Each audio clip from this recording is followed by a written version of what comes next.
முகூர்த்த சட்டை தான் கலட்டினா என்னப்பா? கல்யாணத்தப்போ அப்படிதான் இங்கே ஒரு துண்டை போட்டு மாலையை போட்டு இது எவ்வளோ கஷ்டப்பட்டு ரெடி பண்ண தெரியுமா? அந்த சிம்பிள் எல்லாத்தையும் மறைச்சிட்டிங்க. சரி vlogலயா தெரியட்டும். சரி அதெல்லாம் விடு. இப்போ கல்யாண vlog நிறைய இருக்கு. நம்ம எப்படி பிளான் பண்ண போறோம்? நான் என்ன தெரியுமா பிளான் வச்சிருக்கேன்? A to Z கல்யாணத்தில் எப்படி கல்யாணம் ஆரம்பிச்சுது அதுல இருந்து கடைசியா நம்ம சொதி சாப்பாடு வரைக்கும் எல்லாத்தையும் ஒவ்வொரு பார்ட்டா மேரேஜ் சீரீஸ்னு போடலான்னு இருக்கு.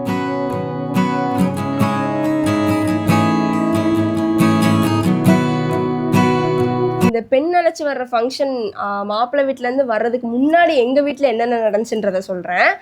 ஃபஸ்ட்டு வந்துட்டு எனக்கு பெண் அழைச்சி வர்றதுக்கு முன்னாடியே மெஹந்திலாம் வச்சு முடிச்சிட்டாங்க. ராஜி நாங்கள் போனோம். ஆமாம், ராஜி மெஹந்தி ஆர்டிஸ்ட்னு சொல்லிட்டு ஒரு அக்கா வந்து டீமோட வந்தாங்க. இந்த நெயில்ஸ் பண்ணி அவங்க வந்த விஷயங்கள் வந்து vlog-ஆ போட்டிருக்காங்கப்பா. பார்க்க எனக்கே ஒரு மாதிரி ஆயிடுச்சு.